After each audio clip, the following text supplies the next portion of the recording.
Di lembah asri, segalanya sempurna, sawah subur, dan lumbung penuh kemakmuran. Namun, ada satu noda gelap dalam ketertiban ini. Renard, si rubah merah. Setiap malam, dia datang. Apa yang ia ambil? Kenapa? Tak ada yang tahu. Mereka hanya tahu satu hal. Renard si rubah yang jahat. Di suatu malam yang gelap, rubah merah beraksi. Ia datang ke desa untuk mencuri. Aksi yang ia lakukan diketahui oleh sang penjaga hutan sejati. Seekor elang tua yang berwibawa di hutan itu memergoki rubah merah mencuri. Dia tidak mencuri emas, tapi keju, gandum, bahkan sapu tangan.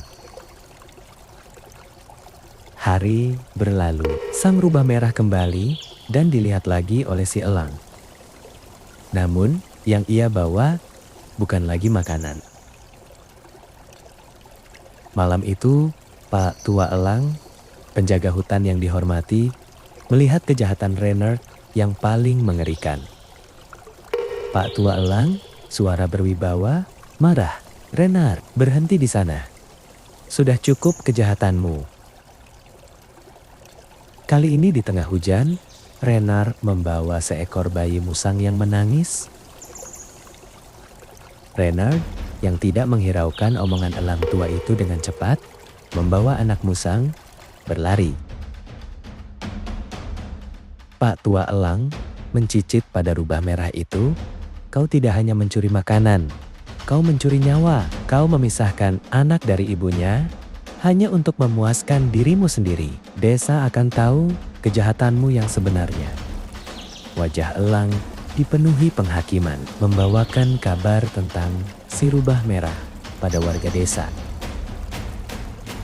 Warga yang telah mendengar aksi si rubah dari elang tua itu dengan kemarahan ingin segera menangkap. Ia berkata, "Kita tidak bisa membiarkan ini. Anak musang itu harus diselamatkan."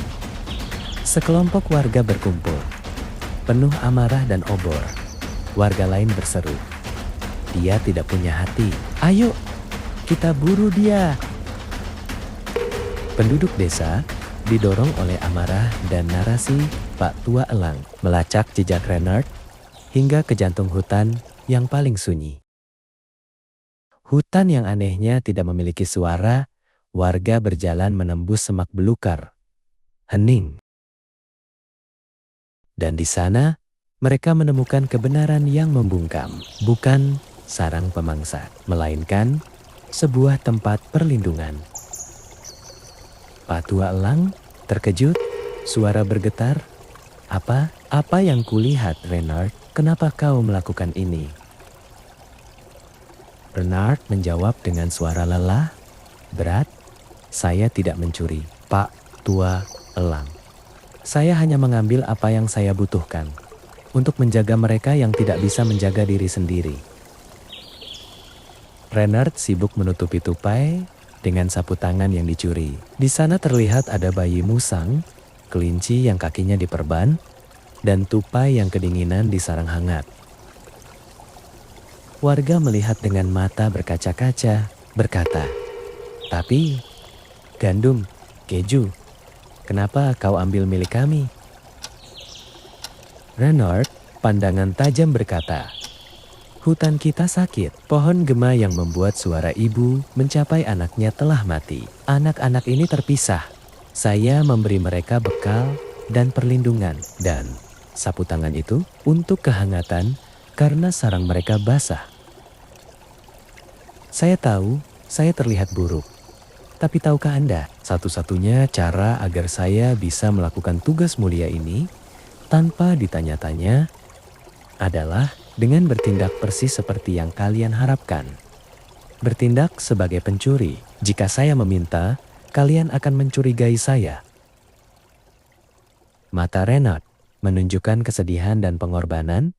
Penduduk desa terdiam. Mereka terlalu fokus pada penampilan tindakan mencuri, sehingga mereka melewatkan niat yang mulia menyelamatkan. Warga tersadar dan mulai membantu Renard. Mereka merasa bersalah dan Sejak kejadian itu, warga desa mulai menanam bibit pohon gema yang baru.